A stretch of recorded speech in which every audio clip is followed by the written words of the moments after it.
রেকর্ডের পারমিশনটা হ্যাঁ দিচ্ছি। আচ্ছা, তাহলে যেহেতু আমরা ধরে নিয়েছি আমাদের কোঅর্ডিনেশন কমপ্লেক্সের মধ্যে কেন্দ্রীয় মৌল হিসেবে আছে কপার 2+, সো আমাদের মেটালে ধাতুর মধ্যে কয়টা ইলেকট্রন আছে? 9টা। ঠিক আছে, এই 9টা ইলেকট্রন যদি আমরা টি সেট এবং ইজি সেটে ভাগ করে দেই তাহলে আমরা ধরে নিলাম T2G সেটে হলো 6টা ইলেকট্রন আছে, আর বাকি 3টে ইলেকট্রন ইজি সেটে যাবে। এখন ইজি সেট যেহেতু ডাবলি ডিজেনারেট, ওখানে 2টা অরবিটাল আছে, 2টা অরবিটালের মধ্যে আমরা প্রথমে এরকম ধরতে পারি dx2y2 dz2 1, এই একটা কনফিগারেশন। আরেকটা কনফিগারেশন আমরা ধরতে পারি dx2y2 dz2 2। এখন আসো, যদি আমরা dz2 1 এবং 2 ধরি, তাহলে এই যে ইলেকট্রন সংখ্যা ভিন্নতার কারণে আমাদের শিল্ডিং প্রভাব বা শিল্ডিং ইফেক্ট কম বেশি হবে dz2 বরাবর। যদি dz2 2 ধরি তাহলে বলতে পারি যে লিগ্যান্ড ইলেকট্রন দ্বারা জেড অক্ষ বরাবর যে ডি অরবিটাল আছে ওটা দ্বারা বেশি শিল্ডেড। আর যদি dz2 একটা ইলেকট্রন থাকে তাহলে আমরা বলতে পারি লিগ্যান্ড ইলেকট্রন দ্বারা কম শিল্ডেড। যদি লিগ্যান্ড ইলেকট্রন দ্বারা বেশি শিল্ডেড হয় তাহলে মেটাল টু লিগ্যান্ডের দূরত্ব হবে বেশি, আর যদি লিগ্যান্ড ইলেকট্রন দ্বারা কম শিল্ডেড হয় তাহলে মেটাল টু লিগ্যান্ডের দূরত্ব হবে কম। ক্লিয়ার? জি স্যার, জি স্যার, কি ধরতে পেরেছো তো কথাগুলো? জি স্যার, জি স্যার। যেহেতু dz2 এ যদি 2টা ইলেকট্রন থাকে তাহলে হলো লিগ্যান্ড ইলেকট্রন দ্বারা বেশি শিল্ডেড, ফলে মেটালের সাথে এই যে কপার 2+ এর সাথে লিগ্যান্ডের আকর্ষণটা কম হবে। লিগ্যান্ডের আকর্ষণ যদি কম হয় তাহলে বন্ধন দৈর্ঘ্য বেড়ে যাবে, বন্ধন দৈর্ঘ্য কি হবে? বেশি হবে, নাকি? জি স্যার। এখন থিওরিটিক্যালি আপাত দৃষ্টিতে মনে হবে যে কনফিগারেশন 1 এবং 2 দুইটাই সেম পরিমাণ স্থিতিশীল, বাট আমরা যদি বাস্তব কমপ্লেক্স গুলোর দিকে তাকাই, যেমন ক্লোরো ব্রোমো ফ্লোরো লিগ্যান্ড দিয়ে কপারে যদি কমপ্লেক্স তাকাই তাহলে আমরা দেখতে পাই এক্স এবং ওয়াই অক্ষ বরাবর যে লিগ্যান্ড গুলো আছে তাদের দৈর্ঘ্য মেটাল থেকে বন্ধন দৈর্ঘ্যটা একটু কম হয়, আর জেড অক্ষ বরাবর যে মেটাল লিগ্যান্ড বন্ধন দৈর্ঘ্যটা বেশি হয়। তার মানে আমরা বুঝতে পারলাম কনফিগারেশন 2 হলো বেশি ফলো করে। বাস্তবে যে সকল কপারের 2+ এর কমপ্লেক্স পাওয়া যায় এরা হলো কনফিগারেশন 2 ফলো করে। যেহেতু বাস্তব কমপ্লেক্স গুলোতে কনফিগারেশন 2 ফলো করে তাহলে আমরা বলতে পারি কনফিগারেশন 2 হলো স্টেবল। বুঝছো? তাহলে কনফিগারেশন 2 যদি স্টেবল হয়, আমরা দেখছি 4টা লিগ্যান্ডে মেটাল থেকে 4টা লিগ্যান্ডের দূরত্ব কম, আর মেটাল থেকে 2টা লিগ্যান্ড জেড অক্ষ বরাবর যে 2টা লিগ্যান্ড আছে তাদের দূরত্ব বেশি। এই যে দূরত্ব 4টা কম 2টা বেশি, এখান থেকে আমরা বলতে পারি আমরা হলো ডিস্টর্টেড অক্টাহেড্রাল কমপ্লেক্স পাই, যেটা জান্টেলা থিওরামের সাথে সামঞ্জস্যপূর্ণ। ঠিক কিনা? জি স্যার। এই বুঝতে পেরেছো কিনা? ঘটনাটা লিখতে পারো না স্টোরিটা? জি স্যার, জি স্যার। হ্যাঁ হ্যাঁ স্যার। কারো কোনো সমস্যা আছে বলো এখানে? না স্যার, এই আমি যা বললাম বাংলায় তোমরা এগুলাই লিখবা, হাবিজাবি কোনো বই থেকে কিছু লিখবা না। বুঝতে পেরেছো? জি স্যার। ওকে, হ্যাঁ। এবার আসো, আমি জান্টেলার থিওরাম শেষ করেছি, তোমরা আরো 2টা কোশ্চেন দিয়েছো, আমি সেই কোশ্চেন 2টার আনসারটা বলে দিই। কালকে বেলাল রাতে একটা লিখছো, কি হাবিজাবি লিখলাম, আমি কি বললাম তোমরা কি লিখলাম? কলাম না বেলাল বলেছে স্যার। এই জন্য স্যার আমি আপনাকে দিছি যে ঠিক লিখি না। ভালো করেছো। এই যে কালকে যেটা ছিল, ওই যে শুভ যে এক্সাম্পল দিলা, কোন কোবাল্ট নাকি কোন ধাতু ছিল ওটা? কোবাল্ট ছিল স্যার। হ্যাঁ, কোবাল্ট CuNH36, CuNH36 কত প্লাস? হেক্সামিন কোবাল্ট কত ছিল বলো তো? 6 স্যার। হেক্সামিন কোবাল্ট 3+ না 2+? 2+। ওকে, তাহলে আমি লিখি এই যে CO, এই যে কিভাবে লিখবো আমি বুঝাই দিচ্ছি। CO, যাক ভালো তুমি লিখো না, আমি বুঝতে পেরেছি। CO তুমি যে ও লিখছো বেলাল, কিন্তু ও লিখছো এটা কিন্তু হলো তোমার ক্যাপিটাল লেটার হয়ে গেছে, কার্বনিল লিগ্যান্ডের মতো হয়ে গেছে। কোবাল্টের সিটা বড় হাতের, ওটা ছোট হাতের। জি স্যার, ওই যে আমিও একটু লিখেই বুঝতে পারছিলাম যে এটা ভুল হয়ে গেছে, পরেরটাও ঠিক করছিলাম স্যার। হ্যাঁ, থার্ড ইয়ারে এরকম লিখলে কিন্তু হবে না, থার্ড ইয়ারে হলেও কোনো ভুল থাকা চলবে না। এই যে এই কমপ্লেক্স, আর এটার সাথে হলো 2+ নাকি না 3+, কোনটা বললাম?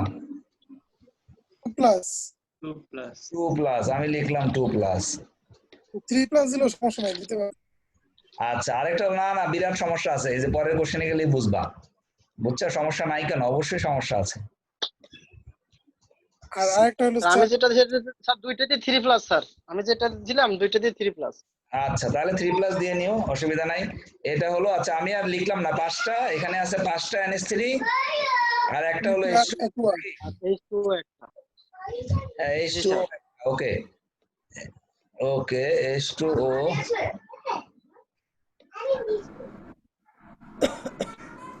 এটা হলো 2 প্লাস তাই না জি স্যার ওকে এখন আসো তাহলে তুমি এটা প্রথমটা হলো ইয়েলো নাকি জি স্যার প্রথমটা হলো পরেরটা রে পরেরটা হলো রেড এই যে এটা ব্যাখ্যা দিবা কি করে আসো এটার ব্যাখ্যাটা বুঝিয়ে দিচ্ছি আমাদের ক্রিস্টাল ফিল্ড থিওরি দিয়ে ব্যাখ্যা দিবা ওকে দিবা এরকম ভাবে যে ক্রিস্টাল ফিল্ড থিওরি অনুযায়ী আমরা জানি স্পেকট্রোকেমিক্যাল সিরিজে যে লিগ্যান্ড আগে অবস্থান করে সেটি হলো স্ট্রং লিগ্যান্ড আর যে লিগ্যান্ড পরে অবস্থান করে সেটি হলো সরি যে লিগ্যান্ড আগে অবস্থান করে সেটি হলো উইক লিগ্যান্ড আর যে লিগ্যান্ড এটা উইক হ্যাঁ যে লিগ্যান্ড পরে অবস্থান করে সেটা হলো স্ট্রং লিগ্যান্ড ঠিক আছে ওকে তাহলে এখন বলবা NH3 হলো স্পেকট্রোকেমিক্যাল সিরিজে পরে অবস্থান করে শেষের দিকে অবস্থান করে কাজে এটি স্ট্রং লিগ্যান্ড আর ওয়াটার হলো প্রথম দিকে অবস্থান করে কাজে এটি হলো উইক লিগ্যান্ড তাহলে তুমি ক্রিস্টাল ফিল্ড থিওরি দিয়ে শুরু করলা বুঝে গেল এক্সামিনার তুমি ওইটা তোমার মাথায় আছে ক্লিয়ার জি স্যার ওকে এখন বলবা ক্রিস্টাল ফিল্ড থিওরি অনুযায়ী ওখানে ক্রিস্টাল ফিল্ড থিওরি দরকার নেই ওখানে বলবা স্পেকট্রোকেমিক্যাল সিরিজ থেকে এই যে লিগ্যান্ড স্ট্রং নাকি উইক এটা বুঝতে পারি আমরা স্পেকট্রোকেমিক্যাল সিরিজ থেকে কোত্থেকে ইলেকট্রোকেমিক্যাল সিরিজ হ্যাঁ স্পেকট্রোকেমিক্যাল সিরিজ থেকে হ্যাঁ ইলেকট্রোকেমিক্যাল সিরিজ থেকেও বলতে পারো কোনো সমস্যা নাই ওখান থেকে যদি লিগ্যান্ড শেষে অবস্থান করে সিরিজের তাহলে স্ট্রং আর যদি আগে অবস্থান করে তাহলে উইক ঠিক আছে জি ওকে স্যার তাহলে তুমি বলে দিলে NH3 হলো স্ট্রং লিগ্যান্ড আর ওয়াটার একুয়া হলো H2O বা একুয়া হলো হ্যাঁ যদি সংকেত দাও তাহলে লিখবে NH3 নাম লিখতে হবে কিন্তু অ্যামিন লিগ্যান্ড অ্যামোনিয়া লেখা যাবে না কিন্তু ক্লিয়ার জি স্যার যদি বলো NH3 একটি শক্তিশালী লিগ্যান্ড হবে আর যদি বলো অ্যামোনিয়া একটি শক্তিশালী লিগ্যান্ড তাহলে কিন্তু গেছো মিন অ্যামিন হ্যাঁ জি স্যার আর যদি বলো H2O একটি দুর্বল লিগ্যান্ড ঠিক আছে কিন্তু যদি বলো পানি একটি দুর্বল লিগ্যান্ড তাহলে কিন্তু গেছো পানি একটা দুর্বল লিগ্যান্ড হ্যাঁ পানি একটা ঠিক আছে জি স্যার জি পানি একটা দুর্বল লিগ্যান্ড কি ঠিক আছে কিনা কথা কি বলো তুমি না না ভুল। হ্যাঁ কি বলবা Aqua একটু দুর্বল Aqua ইয়েস অ্যাকুয়া লিগ্যান্ড হলো দুর্বল লিগ্যান্ড লিখতে হবে এটা অথবা তুমি বলো H2O একটি দুর্বল লিগ্যান্ড তখন তো তুমি নাম বলো না সংকেত বলেছো জি স্যার নাম বললে লিগ্যান্ডের নাম হিসাবে বলতে হবে আর সংকেত বললে কোনো সমস্যা নাই ক্লিয়ার জি স্যার ওকে আচ্ছা এখন বললা তুমি বলে দিলা দুই কমপ্লেক্সের মধ্যে প্রথম কমপ্লেক্সের মধ্যে 6টাই হলো স্ট্রং লিগ্যান্ড দ্বিতীয় কমপ্লেক্সের মধ্যে 5টা স্ট্রং লিগ্যান্ড এবং একটি হলো উইক লিগ্যান্ড বা দুর্বল লিগ্যান্ড দুইটাই অক্টাহেড্রাল কমপ্লেক্স ঠিক আছে প্রথম কমপ্লেক্সে 6টি হলো শক্তিশালী লিগ্যান্ড দ্বিতীয় কমপ্লেক্সে হলো 5টি শক্তিশালী লিগ্যান্ড এবং একটি দুর্বল লিগ্যান্ড ক্লিয়ার জি স্যার অনেক কঠিন কথা তাই না জি স্যার না স্যার আচ্ছা এবার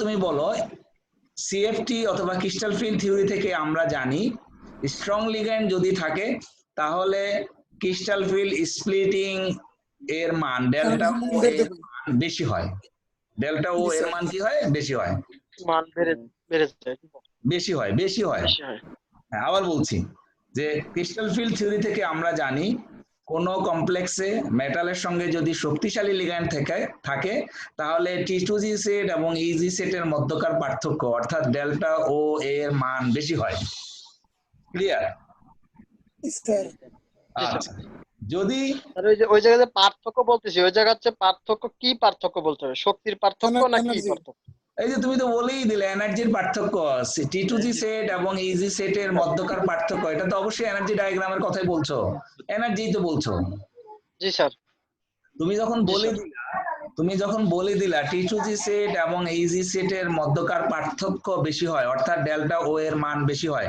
ডেল্টা ও তো দিয়ে বোঝাই যায় যে octahedral splitting crystal field splitting in octahedral complex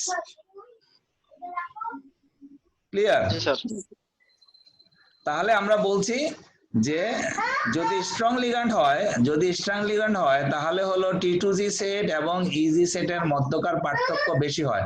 মধ্যকার পার্থক্য অফ করে দিয়ে দাও। তুমি রুমে চলে যাও না, এখন তুমি পড়ছো না, শুধু শুধু যাওয়া আসা করছি। ওকে, তাহলে আমরা বলছি যে যদি স্ট্রং লিগ্যান্ড হয় তাহলে T2G সেট এবং ইজি সেটের মধ্যকার পার্থক্যটা বেশি হয় এবং ডেল্টা ও অর্থাৎ crystal field splitting in octahedral complex এই ভ্যালুটার মান বেশি হয়, ঠিক না?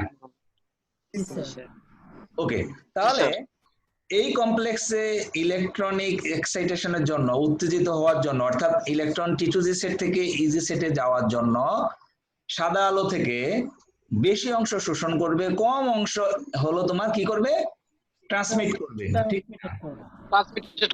ট্রান্সমিট করবে। অর্থাৎ সাদা আলোর বেশি অংশ শোষণ করবে, কম অংশ হলো ওরা কি করবে, ট্রান্সমিট করবে। কাজে এটা ইয়েলো হওয়াটাই যুক্তিযৌক্তিক, এটা ইয়েলো হয় যুক্তিযৌক্তিক। দ্বিতীয় কমপ্লেক্সের ক্ষেত্রে যদি আমরা তাকাই তাহলে দেখতে পাই 5টা শক্তিশালী লিগ্যান্ড, একটা দুর্বল লিগ্যান্ড। তাহলে আমরা বলতে পারি এই কমপ্লেক্সের ক্ষেত্রে ডেল্টা ও এর মান প্রথমটার তুলনায় একটু কম হবে। হ্যাঁ, প্রথমটার তুলনায় একটু কম হওয়াতে এরা হলো প্রথমটার তুলনায় কম এনার্জি শোষণ করবে নাকি, আর বেশি বেশি পরিমাণে এনার্জি ট্রান্সমিট করবে। ঠিক আছে, তাহলে কমপ্লিমেন্টারি কালার যেটা সেটা হবে তোমার কি তখন লাল। তাহলে এটা হওয়া যুক্তিযুক্তি। কি ক্লিয়ার হইছো? জি স্যার। তোমাকে হলো এইটা সুন্দরভাবে ক্লিয়ার হয়েছে এখন। এইটা বলতে হবে তোমাকে, বুঝতে পেরেছো? তুমি ইয়েলো এবং রেড এর মধ্যে তুমি তাকাও, ইয়েলো এবং রেড এর মধ্যে ইয়েলো হলো তোমার কি, কোনটা হলুদ কোনটা লাল বলছিলে? প্রথমটা ইয়েলো নাকি? জি স্যার। প্রথমটা ইয়েলো, ওয়াই। প্রথমটা ইয়েলো নাকি? CONH3 6 এটা ইয়েলো। জি স্যার, এটা। আর CO এটা রেড নাকি? জি স্যার। তাহলে এটা যদি বেশি শোষণ করে, এটা হলো বেশি শোষণ করলে হলো কম হলো ট্রান্সমিট করবে। কম ট্রান্সমিট করলে এটা উল্টো হয়ে যাচ্ছে দেখি আমার সাথে এখন। কোশ্চেন ঠিক আছে তো? স্যার কোশ্চেন শুধু 3+ দিয়েছিল, এটাই ছিল। 3+ দিয়ে আছে না? জি স্যার। ও 3+ দিলে তো তোমাকে হলো এইটা দিয়ে, হ্যাঁ 3+ দিয়ে হলো বললে তো তোমাকে এইটা দিয়ে এক্সপ্লেন করা যাবে না, তখন তোমাকে এক্সপ্লেন করতে হবে। ওইটা এখন তোমাকে আমি শিখাই নাই। ওইটা ইয়েলো রেড হলে তোমার আমি যেটুকু ব্যাখ্যাটা এখন দিলাম, কালকে আমরা যেটা পড়েছি ওইখান থেকে ব্যাখ্যাটা আসবে না, তখন তোমাকে ব্যাখ্যাটা দিতে হবে ক্রিস্টাল ফিল্ড স্প্লিটিং এনার্জি দিয়ে, CFSE। এটা এখন আমি পৌঁছাই নাই, নেক্সট লেকচারে ওটা পৌঁছাবো। CFSE, হ্যাঁ ওইটা দিয়ে বলতে হবে তোমাকে, CFSE, বুঝতে পেরেছো? হ্যাঁ ওইটা দিয়ে এক্সপ্লেন করতে হবে, এটা দিয়ে হবে না, ঠিক আছে? অফিসার বানান লিখে রাখছে এটা। না না না, তাহলে তো মিলছে না। এই যে খেয়াল করো না, ইয়েলো এবং রেড এর মধ্যে এনার্জি কম কার? এনার্জি কম ইয়েলো। কি বলো? রেডের। ওয়েভলেন্থ না তো, এনার্জি কম কোনটা দেখি আমরা একটু। রেড বেশি রেডের, এইজন্য এনার্জি কম না। ভায়োলেটের এনার্জি সবচেয়ে বেশি, এটা তার আগে হলো ইয়েলো। এই যে খেয়াল করো, এখান থেকে এখানে এনার্জি কমছে, এই যে এনার্জি কমছে, এই মাঝখানে ভায়োলেট থেকে রেড। ভিড় জোরে তাকাও, মাঝখানে হলো ইয়েলো, তাই না? তাহলে ইয়েলো এবং রেড এর মধ্যে এনার্জি কম হলো রেডের, ঠিক কি না? এই এনার্জি কম রেড, আর এনার্জি বেশি কার? ইয়েলো। এই তো হয়েছে, এই এনার্জি বেশি হলো ইয়েলো।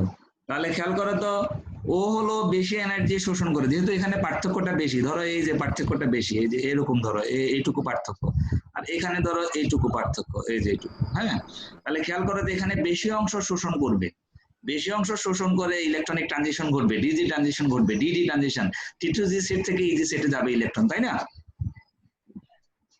জি স্যার।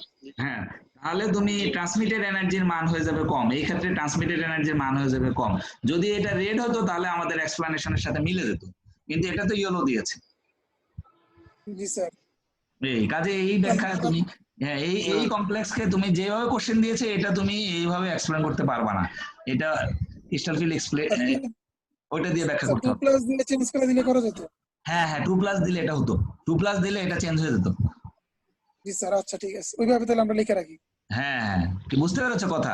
অর্থাৎ তোমাকে আমি স্যার মূল কথা জি স্যার। বুঝাচ্ছি, যদি T2G সেট এবং ইজি সেটের পার্থক্য হয় তাহলে শোষণ করবে বেশি বেশি অংশ, ট্রান্সমিট আর করবে কম। ট্রান্সমিটেড হবে কম অংশ। কম হলে এটা হয়ে যাবে রেট, তাহলে ঠিক থাকতো, এক্সপ্লেনেশনের সাথে মিলে যেত। বুঝছো? বুঝতে পারছি স্যার। হ্যাঁ, আর তাহলে যদি স্যার আমরা কোশ্চেনটা চেঞ্জ করে লিখে রাখবো। হ্যাঁ হ্যাঁ হ্যাঁ, ঠিক শুধু আছে। 2+ লিখে রাখি হচ্ছে। আর জি নেক্সট স্যার। ক্লাসে নেক্সট লেকচারে আমরা চলে যাব ওই crystal field splitting energy calculation. এটা বেশি কঠিন না, খুব ইজি। ওইটা দিলে তুমি এটা হয়তো এক্সপ্লেন করতে পারবা। ক্লিয়ার? জি স্যার। ওকে, জি স্যার। এখন আছে তুমি আরেকটা কোশ্চেন আমাকে দিয়েছো, সেটা হলো এই যে দিয়েছো যেটা, সেটা হলো তোমার এই যে জটিল যৌগের সুস্থিতির নিয়ম। নিয়ামকের উপর। হ্যাঁ, সংক্ষেপে আলোচনা করো সুস্থিতির কি নিয়ম। হ্যাঁ, এই কোশ্চেনটাও হলো ক্রিস্টাল ফিল্ড নিয়মগুলো স্প্লিটিং এনার্জি সংক্ষেপ। থেকে। এইটাও ক্রিস্টাল ফিল্ড স্প্লিটিং এনার্জি থেকে আসে, সিএফএসই, ক্রিস্টাল ফিল্ড স্প্লিটিং এনার্জি। যে জি কমপ্লেক্স, স্যার। তারপরে এটাও ওখান থেকে ওই লেকচার থেকে আসবে। যে কমপ্লেক্সের জন্য একটু বলে দিই তাহলে বুঝে যাবা, ক্রিস্টাল ফিল্ড স্প্লিটিং এনার্জি যে কমপ্লেক্সের জন্য যত বেশি হবে, ডেল্টা ও এর মান যত বেশি হবে, সে কমপ্লেক্স তত বেশি স্টেবল, তত বেশি স্থিতিশীল। বুঝতে পেরেছো? এটা এটা ডিপেন্ড করে হলো জি স্যার। কেন্দ্রীয় ধাতব মৌলের উপর এবং লিগ্যান্ডের উপর।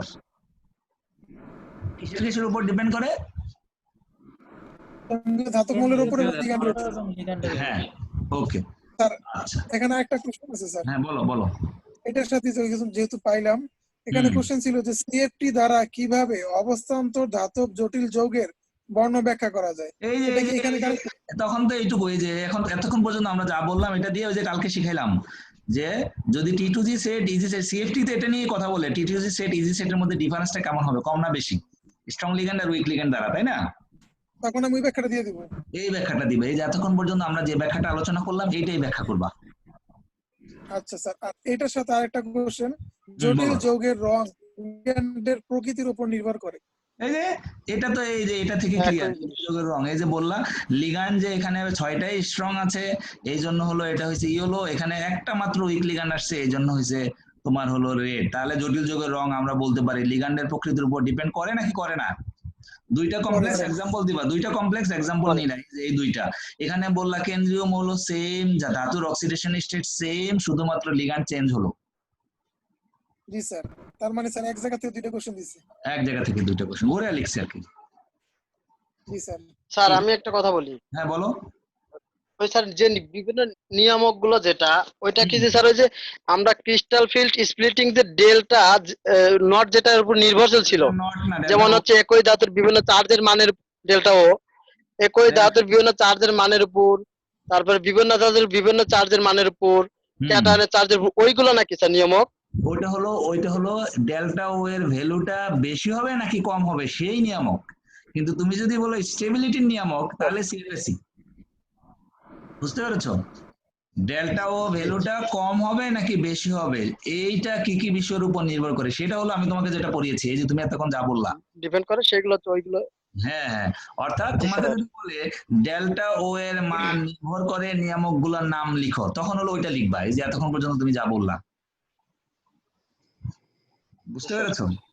কিন্তু তুমি যে কোশ্চেন দিয়েছো সেটা দিয়েছো জি। জটিল যৌগের সুস্থিতির নিয়ামক। মানে জটিল যৌগের স্টেবিলিটির যে নিয়ামক সমূহ। হ্যাঁ হ্যাঁ, জটিল যৌগ স্টেবল কি না এটা কি কি বিষয়ের উপর নির্ভর করে সেটা, তুমি তো কোশ্চেন দিয়েছো এটা, তুমি তো ডেল্টা ও এর ভ্যালুর কথা বলো নাই। জি স্যার ওইটা। জি, ওই জন্য আপনাকে দিছি যে এইটা হবে কিনা কম্পেয়ার করার হ্যাঁ জন্য। হ্যাঁ, না না না, এটা না, এখন এটা তুমি যেটা দিয়েছো কোশ্চেন, এটা হলো নেক্সট নেক্সট লেকচারে। এখন আমি হলো এই জান টেলার ইফেক্ট নিয়ে আরো কিছু কথা আছে, যেটা হলো ওই যে ইন্ডিয়ান বইটাতে আছে, আমি সেখানে যেতে চাই। তোমাদের কি এখানে আলোচনা কোশ্চেন পর্ব যা আছে আর কিছু আছে কোয়েরি? জি না ওকে স্যার, নাই। ওকে, তাহলে আমরা নেক্সট পার্টে চলে যাই, আসো। আমি এখন ওইটা শেয়ার দিব, ওইটাতে আসো, ওইটা একটু ধরে দেই। মূল কথা তো পেয়েই গেছো, এখন ওখানে ধরে ফেলতে পারবা দ্রুত।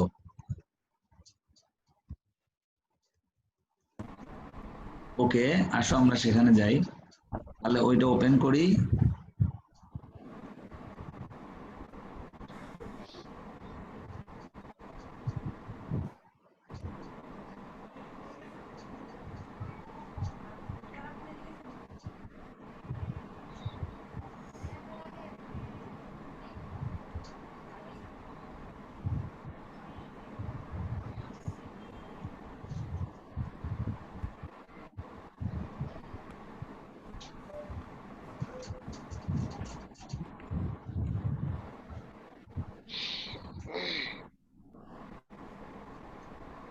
চলে আসতেছে, আমি তোমাদের শেয়ার দিয়ে দিচ্ছি, দাঁড়াও।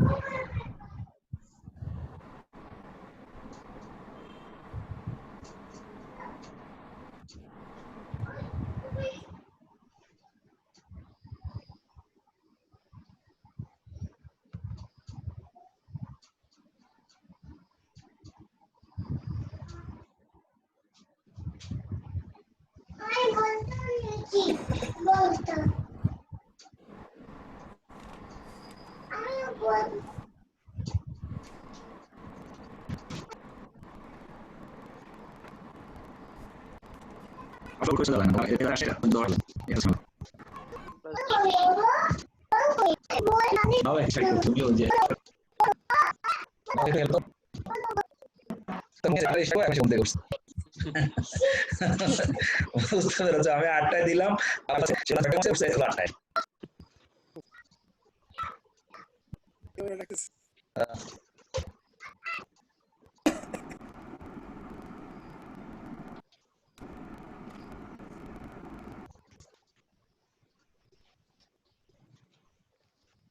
প্রথম পৃষ্ঠা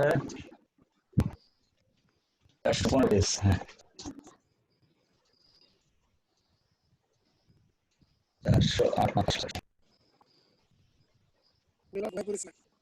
408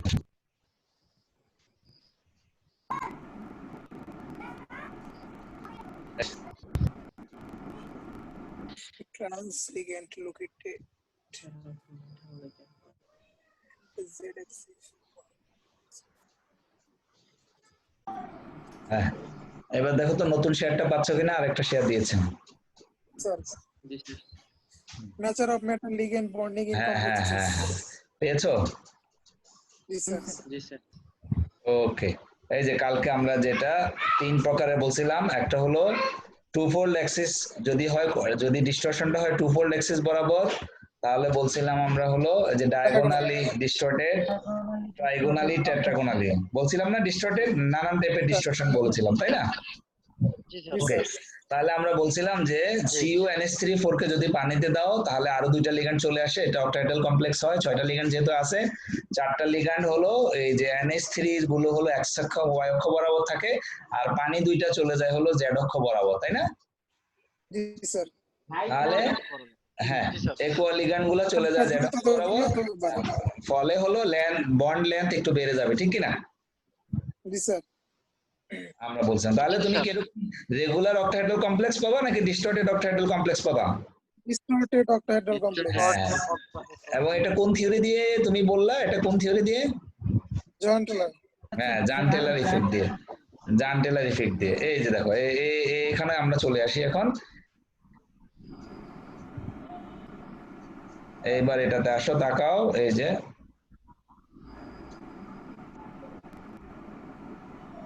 ওকে, এই যে এখানে লিখছে, খেয়াল করো, the any non-linear molecular system possessing degenerate electronic state will be unstable, ঠিক কি না?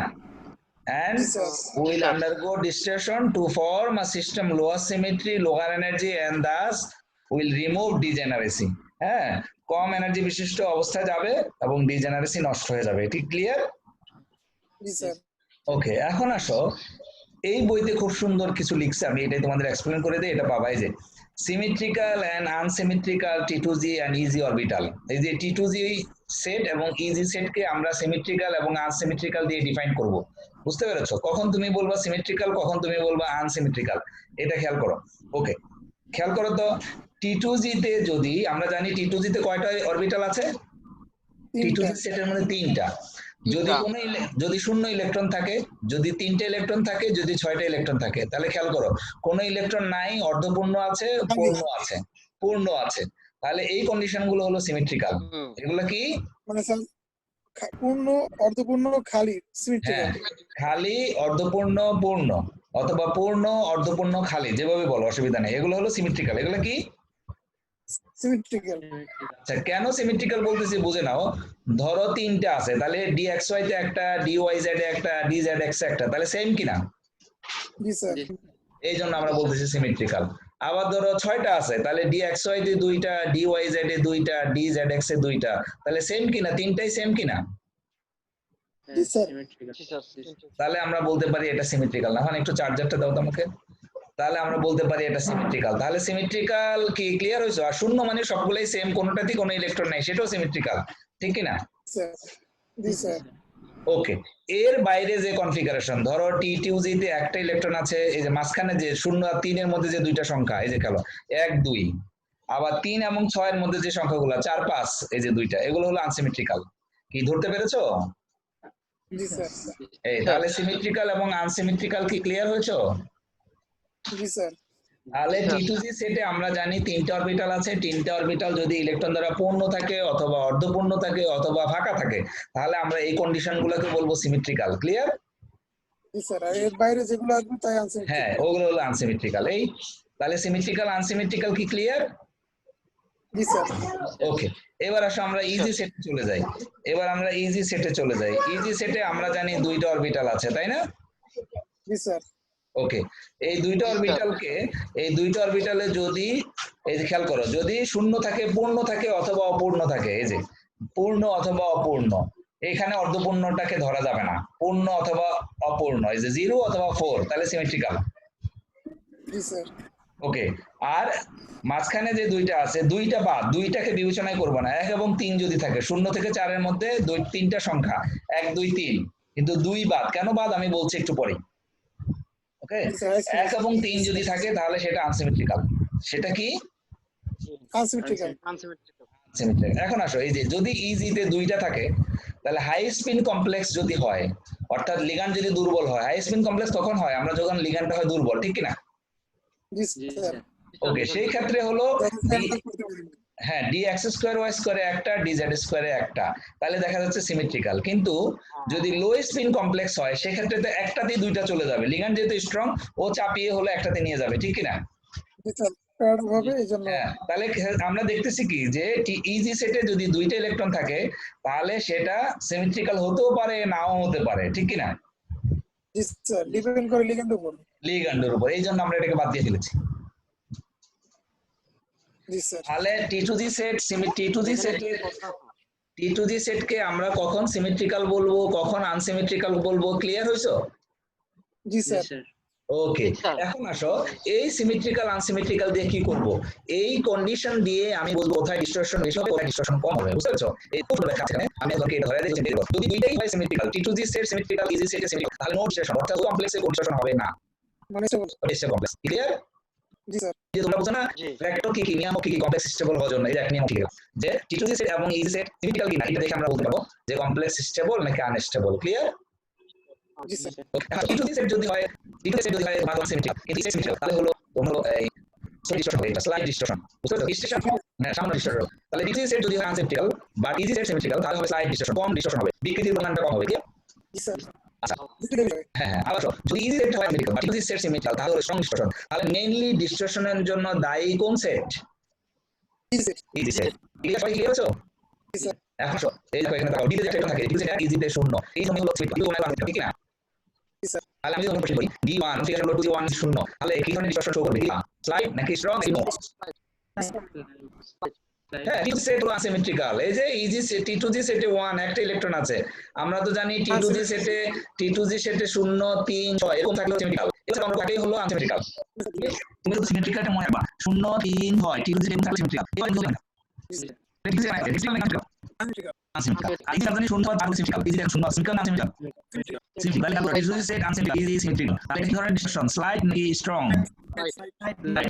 এই হলো এই যে D সাইড 400, T2G 5, ইজি 2, দুইটাই হলো T2G 5, তাহলে আমরা জানি T2G সিমেট্রিক্যাল না আনসিমেট্রিক্যাল? ইজি সেটে দুটো আছে, কিন্তু এই যে লো স্পিন বলছে, এই জন্য আমরা এটা ধরেছি যে হ্যাঁ, এই বিষয়টা এই বাদে হয় D6 এর আসো, এই দেখো। ঠিক আছে, তাহলে এখন এইটাই আছে, এই প্রত্যেকটা আমাদের আছে হলো এখানে একটা আসো, তারপরে যে কমপ্লেক্স আমাকে যদি বলে সিমেট্রিক, এই যে এখানে আছে দেখো, খেয়াল করো, T2G symmetrical, easy symmetrical, no ঠিক না? জি sir. T2G unsymmetrical, slide distortion, ইজি আনসিমেট্রিক্যাল, ডিসটরশন। বুঝতে পেরেছো? জি স্যার। ওকে, ডিসটরশন হবে। হ্যাঁ হ্যাঁ হ্যাঁ, ইলেকট্রনিক কনফিগারেশনের উপর ডিপেন্ড করে ডিসটরশনটা কেমন হবে। ক্লিয়ার? জি স্যার। কারণ কি কারণ শিল্ড এবং লিগান্ড মধ্যে মেটাল ইলেকট্রন কি শিল্ড, লিগান্ড মেটাল ইলেকট্রন দ্বারা কি শিল্ড, সেটার উপর কারণ নির্ভর করে যে ডিসটরশন কোন বন্ডে দ্রুত কম বেশি হবে, সেটা ডিপেন্ড করে হলো যে লিগ্যান্ড মেটাল ইলেকট্রন দ্বারা কি পরিমাণ লিগ্যান্ড মেটাল ইলেকট্রন শিল হয়, তাহলে আকর্ষণ কম লিগ্যান্ড মেটালের আকর্ষণ কমে যায়, তাহলে বন্ড লেন্থটা বা বন্ধন দৈর্ঘ্যটা তখন বেড়ে যায়। কথা একটু লেখা হয় এই দেখেন একটু চলে আসি এই যে জায়গাটা এই যে টাকা হয়ে যায় এই জায়গা sorry L1 L2 L3 L4 এটা হলো মেটাল, আর L5 তো L5 এবং L6 দুটো মানে L5 তুলনায় কম বেশি বেশি কম থাকে আন্দাজ বললো আমি L5 এবং L6 দেখেছি জিজ্ঞাসা করছি হ্যাঁ বেশি দেখো দুটো বেশি, তার মানে কি যে F বরাবর ইলেকট্রন আছে, ডিজেড স্কয়ার বরাবর ইলেকট্রন আছে, ডিজেড স্কয়ার বরাবর ইলেকট্রন কয়টা আছে? দুইটা। ফলে ফলে হলো এই যে লিগ্যান্ড হলো ধাতু অরবিটাল ইলেকট্রন শিল্ডেড, এখানে লিখা আছে লিগ্যান্ড হলো ধাতু অরবিটাল ইলেকট্রন শিল্ডেড। ফলে লিগ্যান্ডের প্রতি মেটালের আকর্ষণ কম নাকি বেশি? কম। যেহেতু লিগ্যান্ডের মেটালের আকর্ষণ কম, ফলে লিগ্যান্ড এবং মেটালের দূরত্ব কম হবে নাকি বেশি হবে? বেশি হবে। তো কি একটু লিখে বলেছি এটা সিরিয়াস লিখে হয়ে যাবে। লিখো যদি ডিজেড স্কয়ার অরবিটালে ইলেকট্রন দ্বারা পূর্ণ থাকে, ডিজেড স্কয়ার অরবিটালটি ইলেকট্রন দ্বারা পূর্ণ থাকে, যদি ডিজেড স্কয়ার অরবিটালটি ডিজেড স্কয়ার কোনটা বুঝছো তো? ধাতুর। হ্যাঁ ধাতুর ডিজেড স্কয়ার অরবিটালটি ইলেকট্রন দ্বারা পূর্ণ থাকে অর্থাৎ ডিজেড স্কয়ার হয়, তবে তবে লিগ্যান্ড ধাতুর ইলেকট্রন দ্বারা অধিকতর শিল্ডেড থাকে, লিগ্যান্ড ধাতুর ইলেকট্রন দ্বারা বেশি পরিমাণে শিল্ডে থাকে, বেশি পরিমাণে শিল্ডে থাকে বাকি থাকে দেখে লিখতে পারো SHIELD শিল্ডেড, SHIELD শিল্ডেড অথবা বাংলাতে আশ্রিত থাকে। ঠিক আছে তো? ফলে